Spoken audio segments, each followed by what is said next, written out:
So in the first section, Sri Aurobindo described how King Asvapati was attracted into this world of soul and how he travelled following a mysterious sound and described all the different forms that mysterious sound took and the atmosphere that it led him into.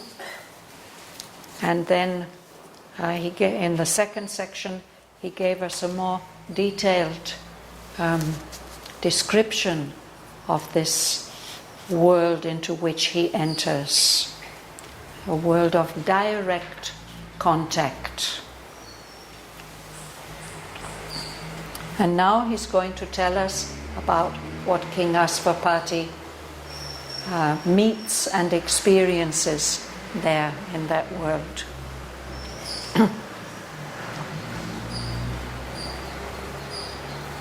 Immersed in voiceless internatal trance, the beings that once wore forms on earth sat there in shining chambers of spiritual sleep.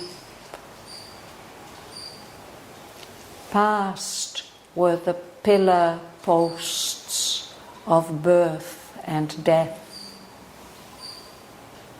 Past was their little scene of symbol deeds.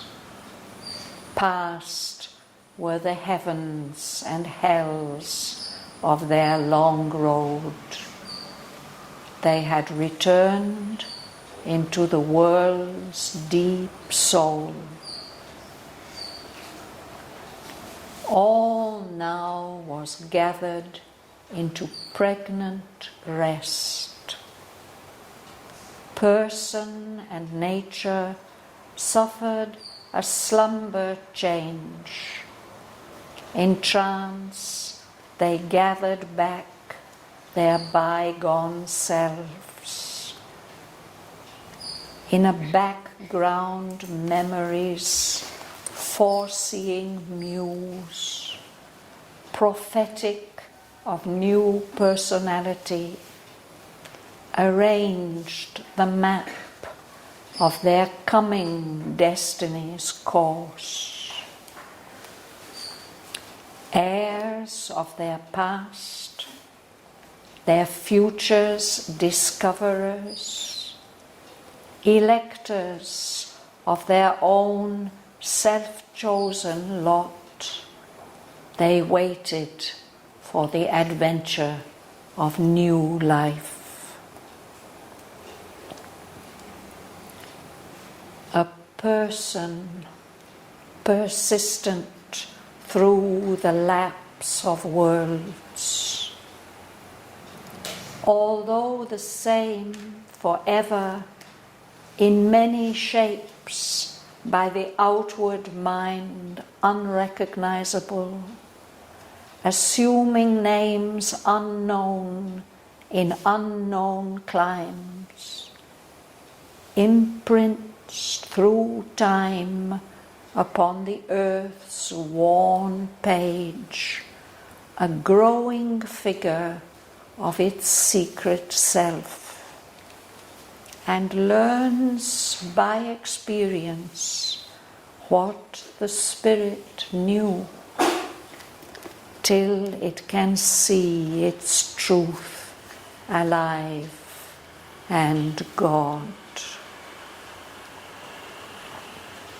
Once more they must face the problem game of birth, the soul's experiment of joy and grief and thought and impulse lighting the blind act, and venture on the roads of circumstance through inner movements and external scenes, traveling to self across the forms of things.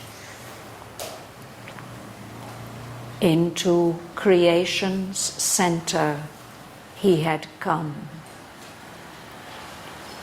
The spirit wandering from state to state finds here the silence of its starting point in the formless force and the still fixity and brooding passion of the world of soul.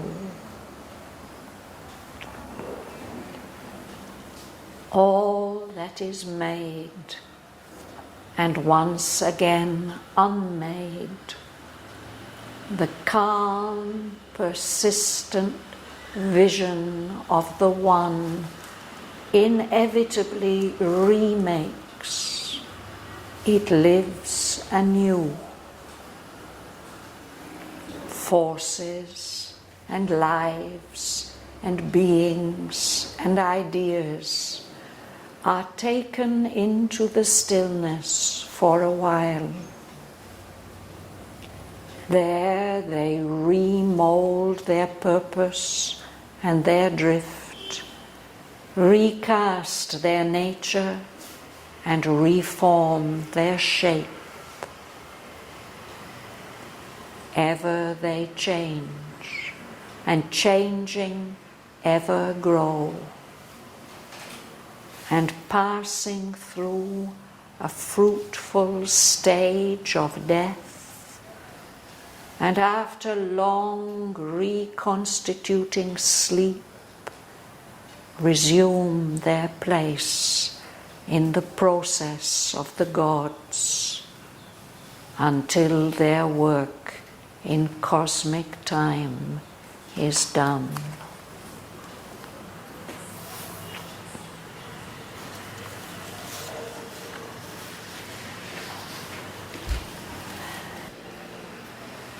Which way are we reading? Would you read?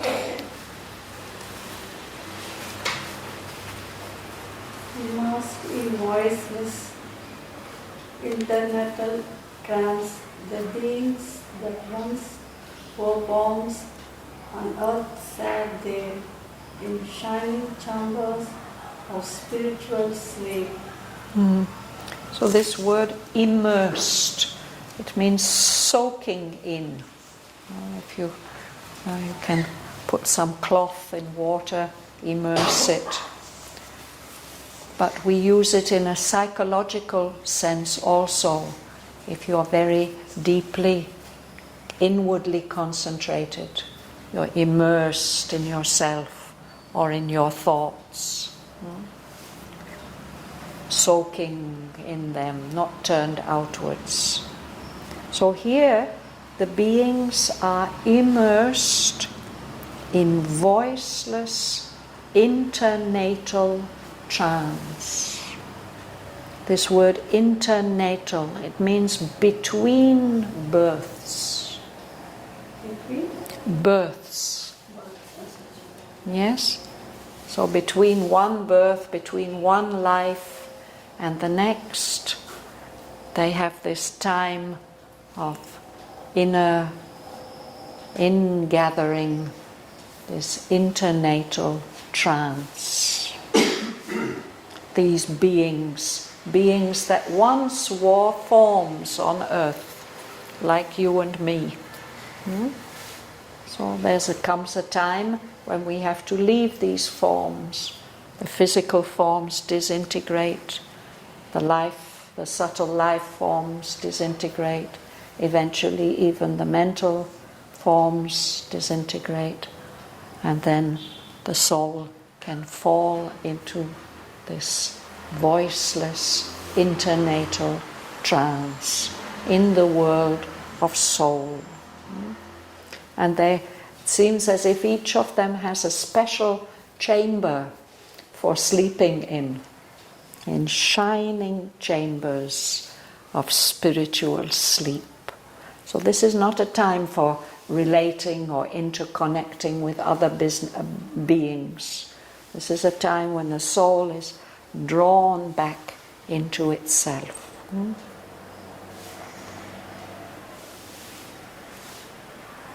Nargis.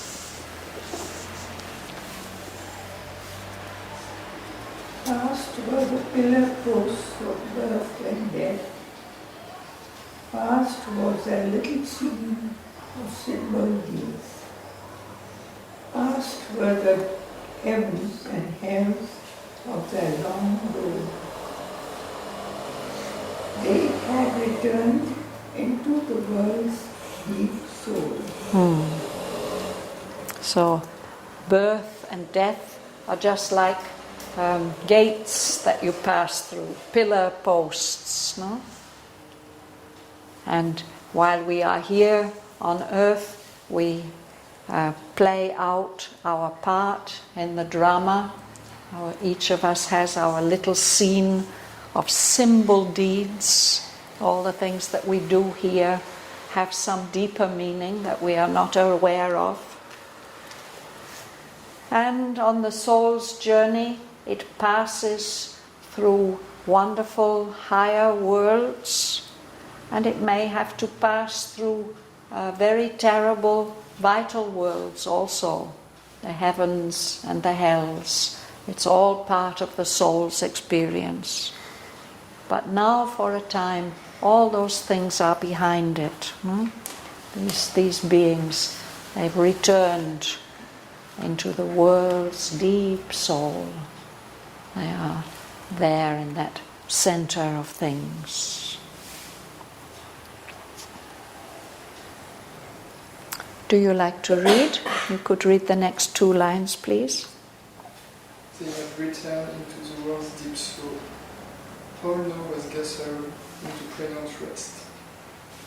Person and nature suffered a somber change. Yes. So everything is now gathered into a state of rest. Silent, it was voiceless, no? But this rest is pregnant. It means it's going to give birth to something. So even the form of the person, the essential being, and the nature, these suffer a slumber change. Slumber is a beautiful word for sleep. They are sleeping, and in that sleep they change. The word suffer here just means they undergo, they experience. It doesn't mean that it's painful. No? It just happens. We can think of what happens to an insect. No, it has its life as a pupa or a caterpillar or something like that, and then it makes a chrysalis for itself. And withdraws into that. If you open the chrysalis, you won't see any form of that animal. It's just a kind of liquid in there. So everything that was in the old form changes, and then a new form emerges. It's something like that.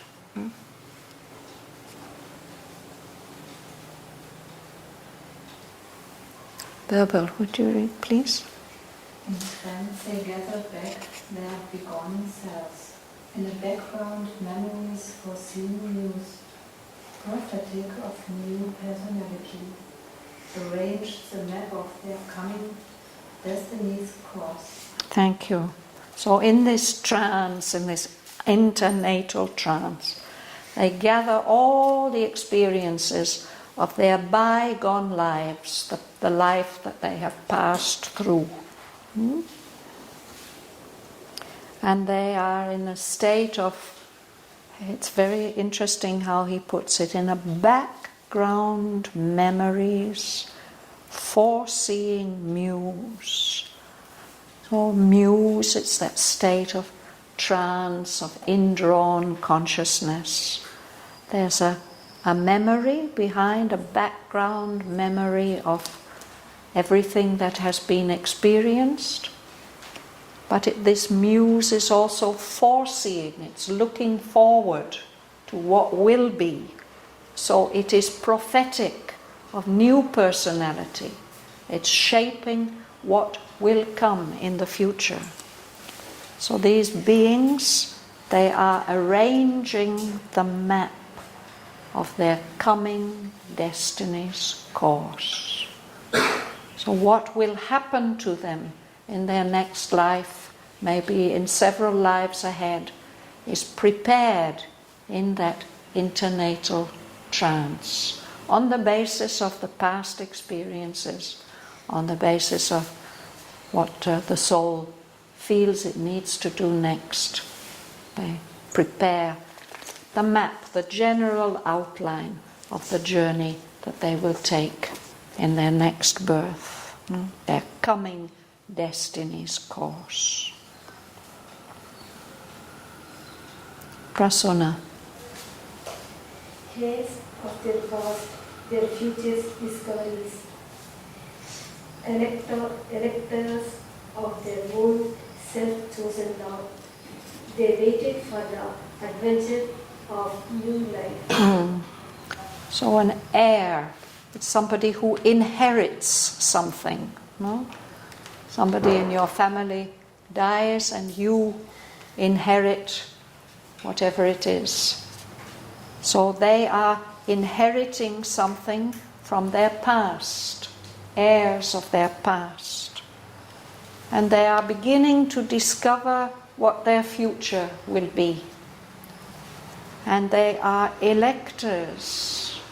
They choose. They have the right to choose their own lot.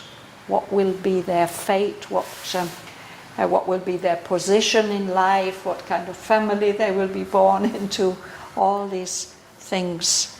The soul has a certain capacity to choose these things.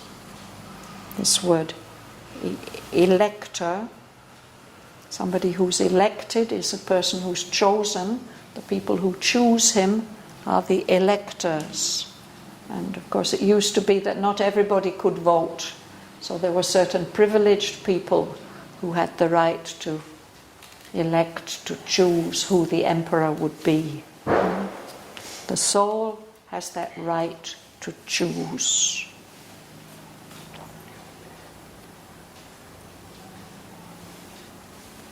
Patricia. A person, persistent through the lapse of worlds, although the same forever in many shapes, by the outward mind unrecognizable. Assuming names unknown in unknown climes, imprints through time upon the earth's worn page, a growing figure of its secret self, and learns by experience what the spirit knew, till it can see its truth alive and God.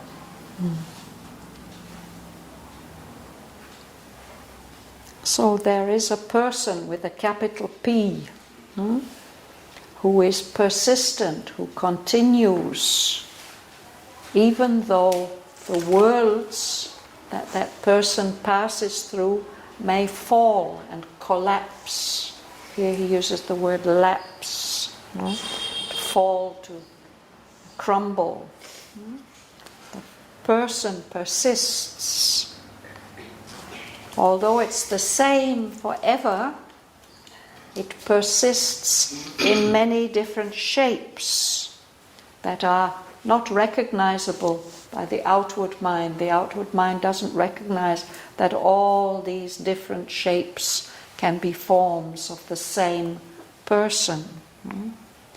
It takes on unknown names in unknown climes. Climes means parts of the world, countries, cultures. And what is it doing as it persists, as it takes these many different shapes? It's imprinting through time. So it means many pressures have to be made over a long time on the earth's worn page, on this page which is the material world.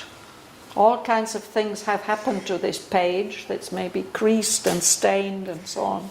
But some kind of a mark has to be made on the material world, a growing figure of its secret self. So it should make a mark that corresponds to what the soul really is in itself. But that figure, that mark that it makes, or that shape that it makes on the earth's page, is growing, it's developing. It takes one form and another form. That is a growing movement. And while it is doing that, the person within learns by experience, through all the many experiences it has in its many lives, what the spirit, what its source and origin already knew. So it has to learn it again as if in an objective form, what it already knew within itself. It has to go on doing that until it can really see its own truth living in the world as a divine being. What is the truth? That truth it's carrying within itself in different moments of evolution and in different circumstances. That truth is experienced in different ways. But the moment of fulfillment is when that truth can be expressed fully. Whatever the potentiality that is there in the individual soul, that there's no more limitation or imperfection in it. It is really living completely a divine life in a divine world. Christine. Once more they must face the problem game of birth, the soul's experiment of joy and grief, and thought and impulse lighting the blind path, and venture on the roads of circumstance, through inner movements and external scenes, traveling to self across the forms of things. Thank you. So now they are having this internatal sleep, but they will have to face again this problem game of birth, this being born into the material world, having experiences here. Because this is the soul's experiment. The soul is trying out different things through joy, through suffering, through thought, through vital impulses, lighting up even the things, the blind acts, the things that we do without knowing why we do them. It has to adventure on the roads of circumstance when we never know what will happen next, something new coming in.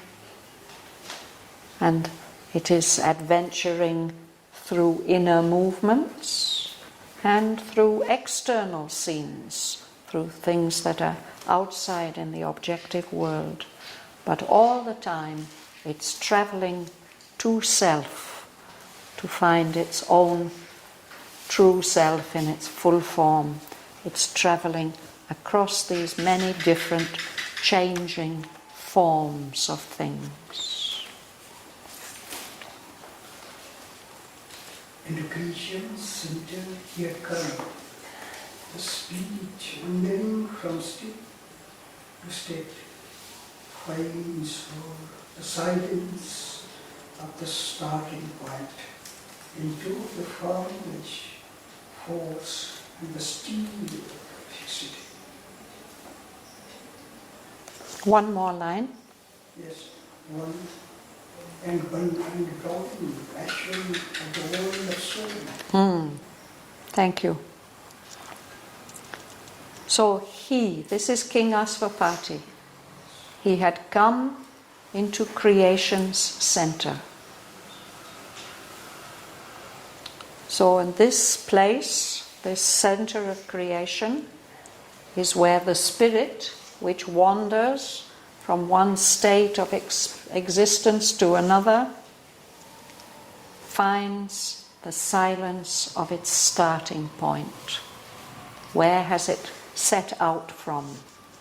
And it has set out on its journey from this starting point, which is in the world of soul. In that world of soul, the spirit set out from the formless force as an energy, a strength, a potentiality, and there's also a still fixity, something that doesn't move, that's permanent and unchanging. And there's also the brooding passion of the world of soul.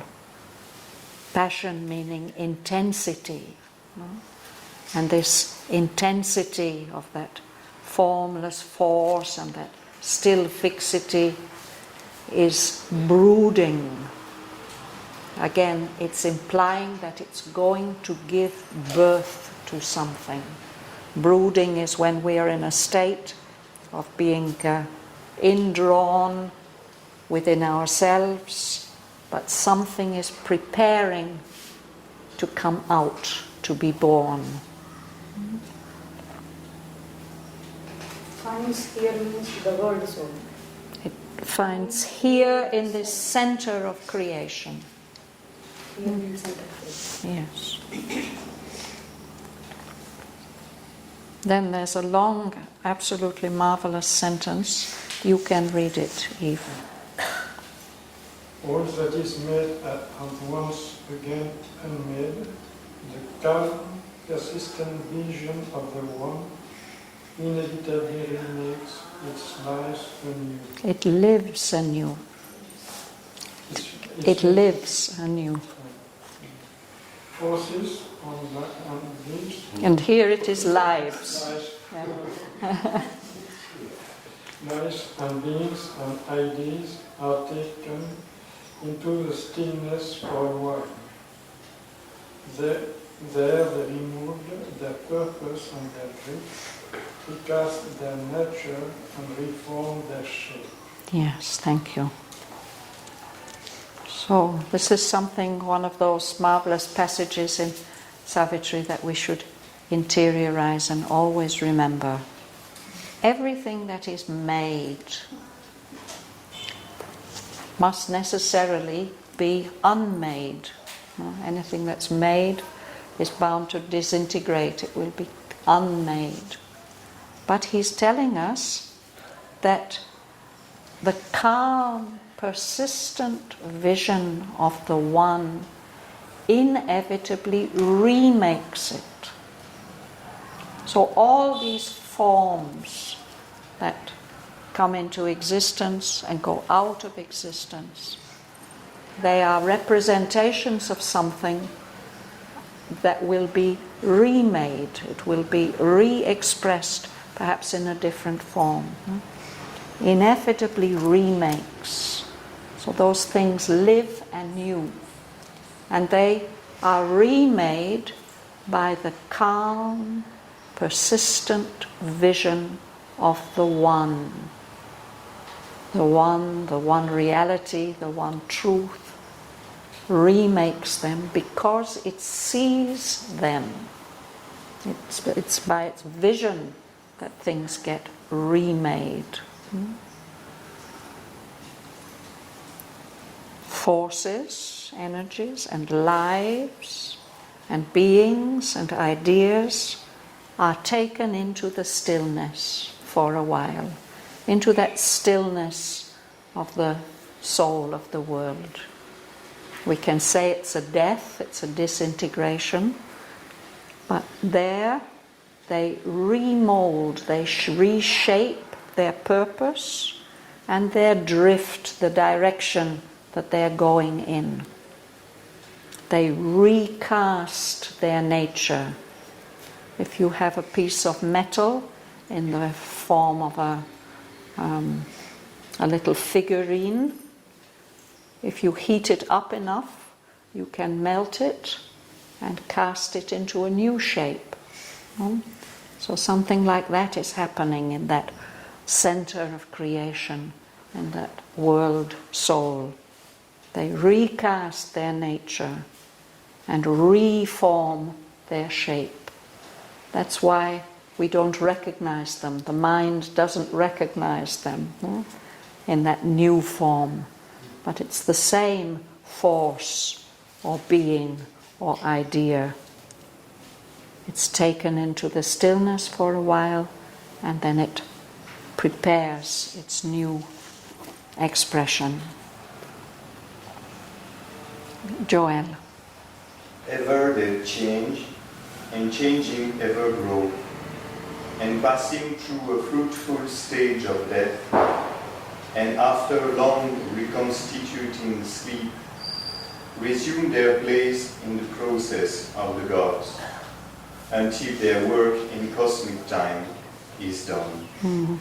All these things that are made are always changing, and through all the changes they are growing, and they have to pass through this stage of death.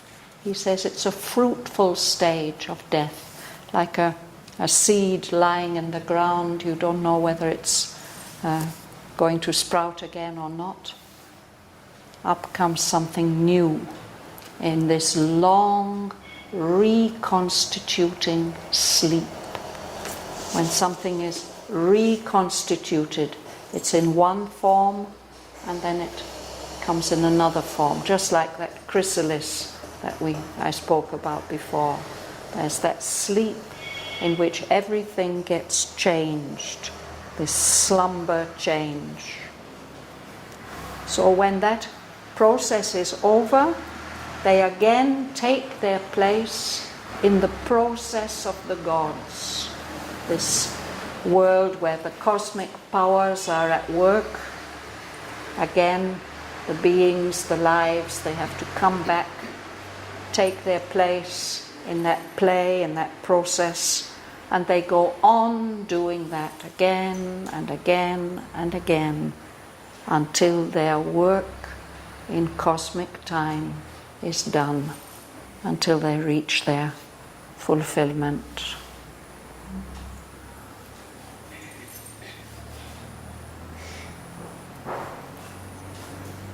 We can go on a little further, Annie, if you like.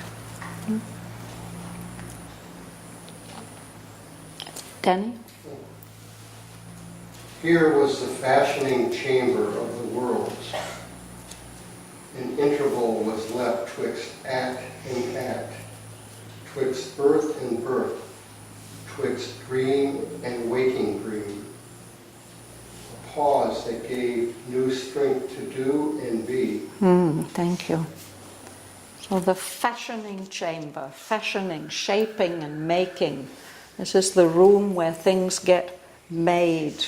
And there's a space between this act of the drama and this act of the drama.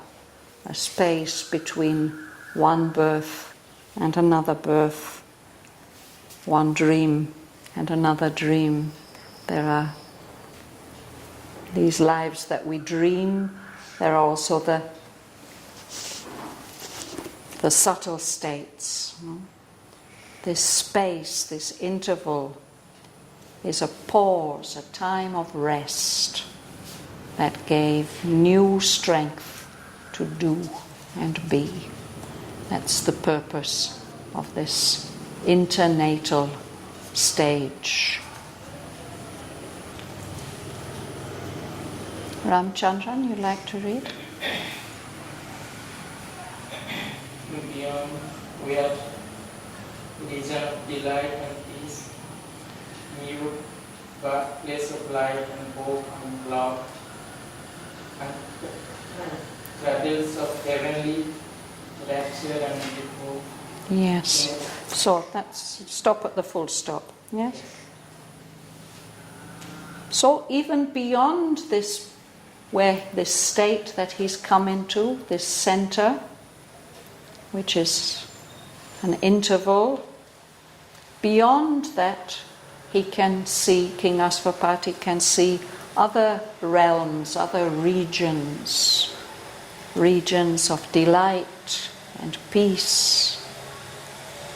These are silent birthplaces of light and hope and love, and cradles. The cradle is where the child rests and is looked after.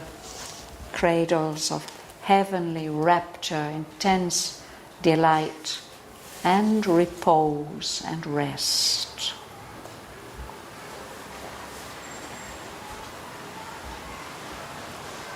Yuli? In the slumber of the voices of the word, he of the eternal moment grew aware. His knowledge stripped bare of the bars of sense, knew by identity without thought or word. His being saw itself without its veils. Yes. So this is again King Asvapati, no? Oh, sorry, one more line. Yes. Life's line fell from the spirit's infinity. Yes. Thank you. Sorry about that. So he, King Asvapati, grew aware of the eternal moment, the eternal now, the present, which is always there behind everything. He's aware of that in this slumber of the voices of the world. All the voices of the universe have fallen silent. They're in this state of sleep. All the movements of time and space.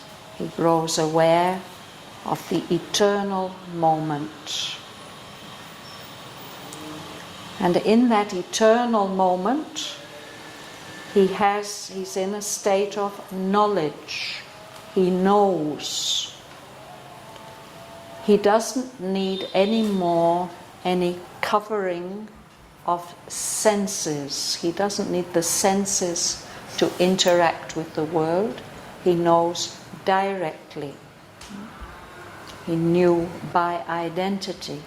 He's in that eternal moment. He is that eternal moment. He doesn't need any thought or any word or any sense impressions in order to know. These are all ways that we know with our mind. But Sri Aurobindo tells us there's another kind of knowing, which is a direct knowledge by identity. So he can see, or his being saw itself without any covering or any disguise.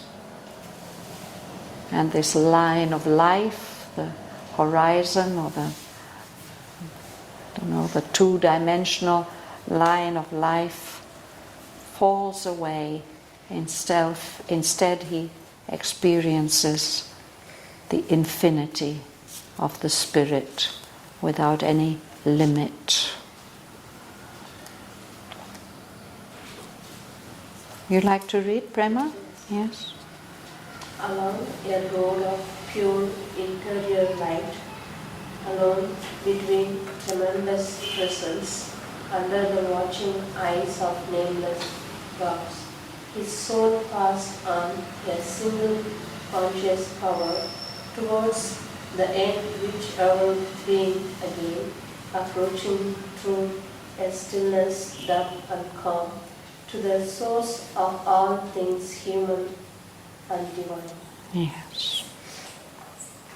So he's on this journey, still moving on to new experiences. He proceeds along a road a road of light, pure inner light. He feels himself alone, but there are tremendous presences around, powerful presences. He feels as if there are nameless gods, cosmic powers watching him, but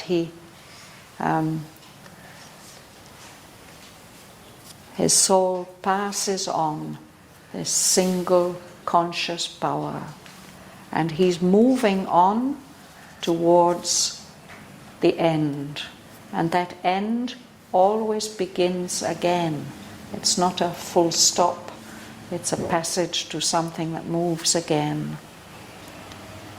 So he's approaching, he's getting nearer and nearer through this stillness, dumb and calm, to the source of all things, human and divine.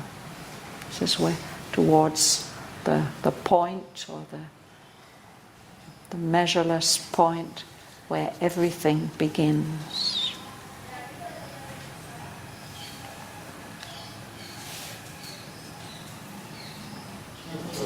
Yes. On line 215, Yes. instead of saying all things alive, he purposely said human. He's contrasting human and divine. Yeah. It's a contrast, right? Yeah. I suppose these two poles maybe include everything.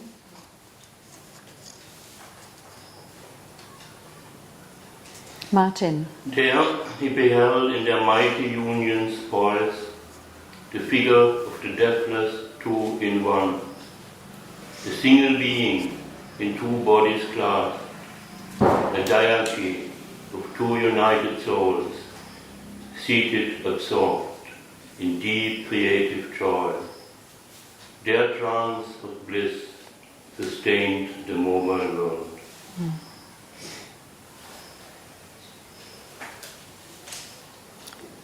Sometimes we see very beautiful statues, particularly from your state of Orissa, I think, hundreds of years ago.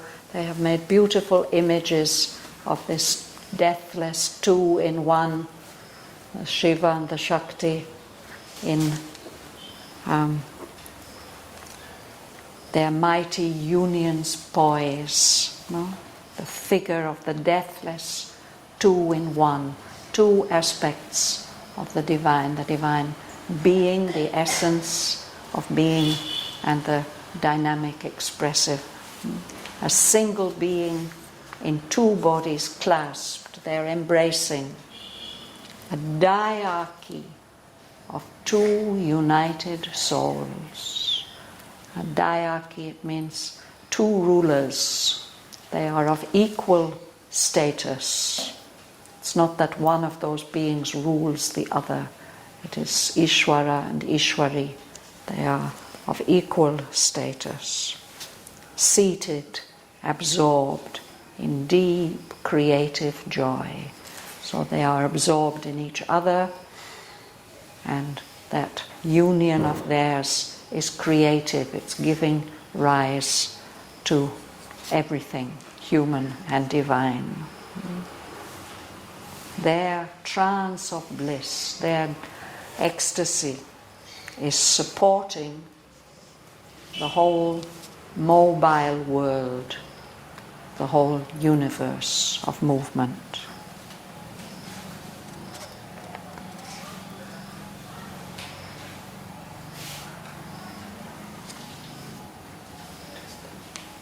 Behind them, in a morning dusk, one stood, who brought them forth from the unknowable. You can read the next lines also. Ever disguised, she abides the seeking spirit, watcher on the supreme, unreachable peaks, guide of the traveler of the unseen paths. She guards the austere approach to the alone. So behind this figure of the deathless two in one, there's a morning dusk, a pre-dawn light. And there stands one being who has brought this two in one out, forward from the unknowable, from the one, from that state which is beyond form and time and space, beyond any possibility of knowledge. That one. She, this is the mother, the supreme mother, Aditi. She's always waiting for the seeking spirit, but she waits for the seeking spirit in many disguises. She's a kind of guardian. There she is watching on those supreme, unreachable peaks of consciousness. She's watching and she's guiding the traveler in time, the traveling soul on these unseen paths. She's also a guardian. She won't allow anyone to pass unless they are ready to pass. She guards the austere approach to the alone, to the supreme. Rosa. At the beginning of each far spread plane, pervading with her power the cosmic suns, she reigns in spirit of its multiple work and thinker of the symbol of its sea. So there are many, many planes of existence, and on each plane many, many worlds. But at the origin of each plane, that supreme creatrix is standing there. She's ruling. She's pervading. It's like a perfume pervades the atmosphere, fills it, goes everywhere. The cosmic suns, all the many, many suns of the cosmos, not only the material cosmos, but all the subtle planes, each of them has their suns. She's supporting with her power all those suns of light and energy and truth. She's ruling, inspiring each plane, inspiring of all the work, all the dynamism on each plane. And she's the thinker, she's the one who's formulating the symbol of the scene of each particular plane. She's the originator of the forms that will be manifested there. Above them all she stands, supporting all. The sole, omnipotent goddess, ever veiled, of whom the world is the inscrutable mask. The ages are the footfalls of her tread, their happenings, the figure of her thoughts, and all creation is her endless act.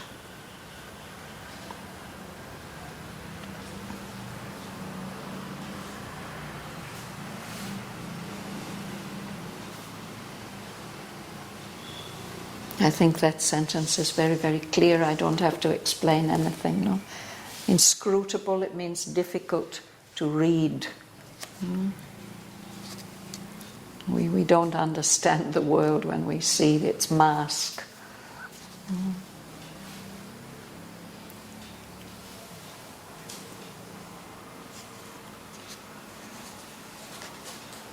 So we'll stop there today. There's just one more little section to read. We'll do it next week. This is one of the places in the poem where we get a description, an evocation of the Supreme Mother. I think there are 3 places.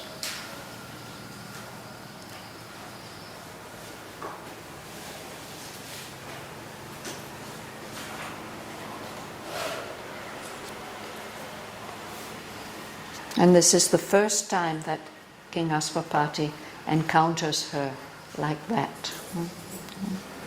Maybe he's had a glimpse before. Now it's as if he encounters her closely for the first time.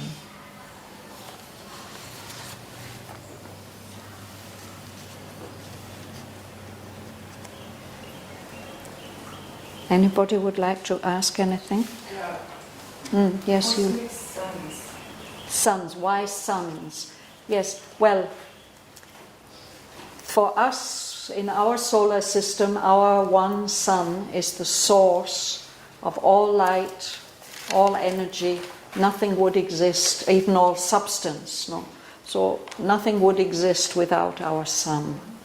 So the sun, in the imagery of the Vedas and in the imagery of this poem, the sun is the symbol of the divine presence, the divine energy, consciousness, existence.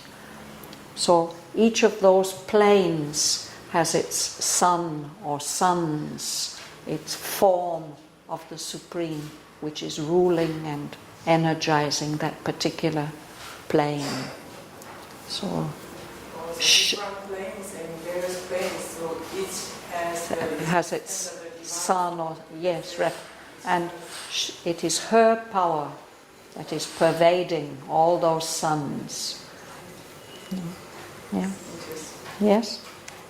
There's one question, pronunciation. Yes. The hairs, it is hairs or airs? Airs. Without H. The H is silent. Okay. Yes.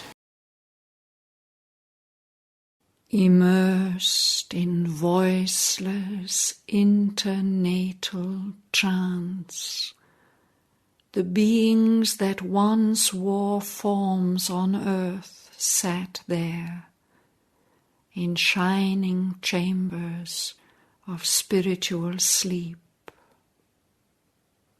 Past were the pillar posts of birth and death, past was their little scene of symbol deeds. Past were the heavens and hells of their long road. They had returned into the world's deep soul. All now was gathered into pregnant rest. Person and nature suffered a slumber change. In trance they gathered back their bygone selves. In a background memories, foreseeing muse, prophetic of new personality, arranged the map of their coming destiny's course. Heirs of their past, their future's discoverers, electors of their own self-chosen lot, they waited for the adventure of new life.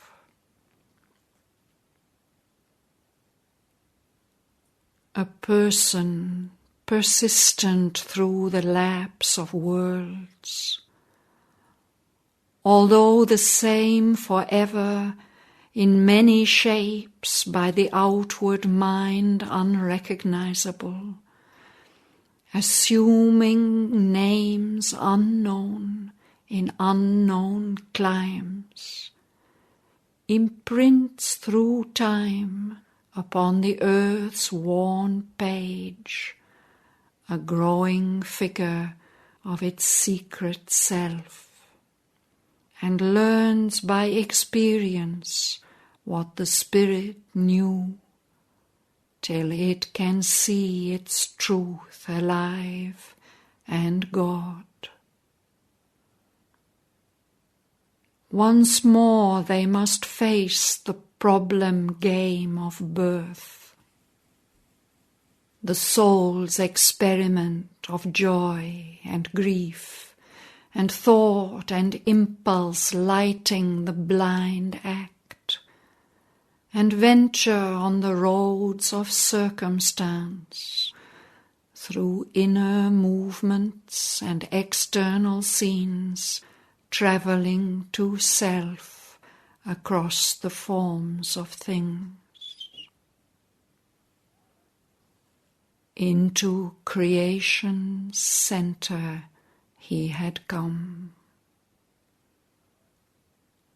The spirit, wandering from state to state, finds here the silence of its starting point, in the formless force and the still fixity and brooding passion of the world of soul. All that is made and once again unmade, the calm, persistent vision of the One inevitably remakes. It lives anew. Forces and lives and beings and ideas are taken into the stillness for a while. There they remould their purpose and their drift, recast their nature and reform their shape.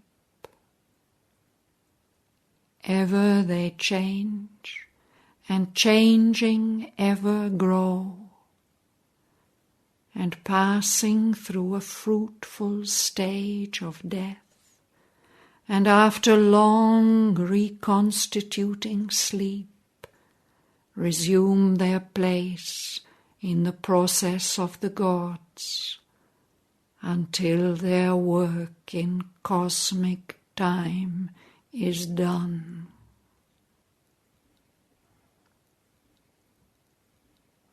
Here was the fashioning chamber of the worlds.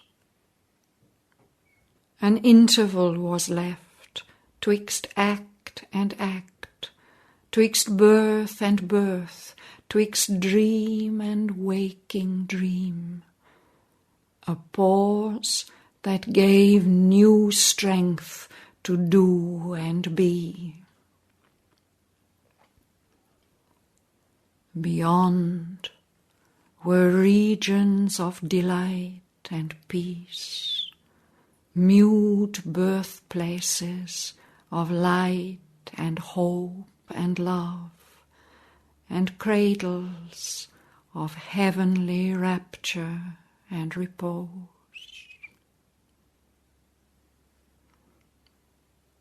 In a slumber of the voices of the world, he of the eternal moment grew aware. His knowledge, stripped bare of the garbs of sense, knew by identity, without thought or word.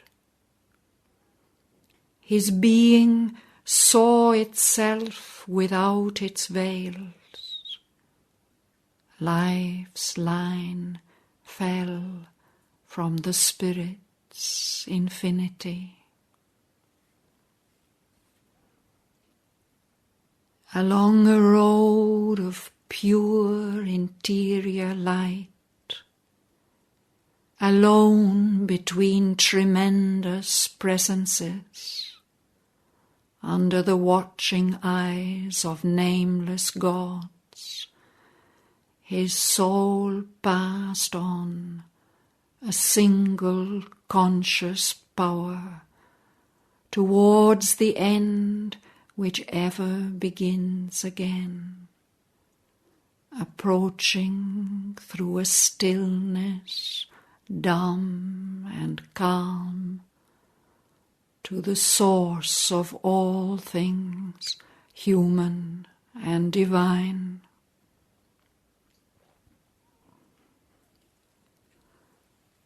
There he beheld in their mighty unions poise the figure of the deathless two in one, a single being in two bodies clasped, a diarchy of two united souls, seated, absorbed in deep creative joy.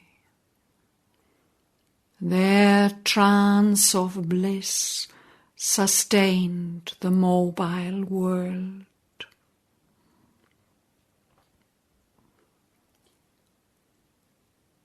Behind them, in a morning dusk, one stood, who brought them forth from the unknowable.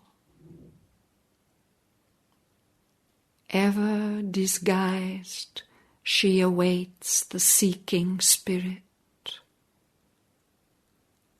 Watcher on the supreme unreachable peaks, guide of the traveller of the unseen paths, she guards the austere approach to the alone. At the beginning of each far-spread plain, pervading with her power the cosmic suns, she reigns, inspirer of its multiple works, and thinker of the symbol of its scene. Above them all she stands, supporting all, the sole omnipotent goddess, ever veiled, of whom the world is the inscrutable mask. The ages are the footfalls of her tread, their happenings the figure of her thoughts, and all creation is her endless act.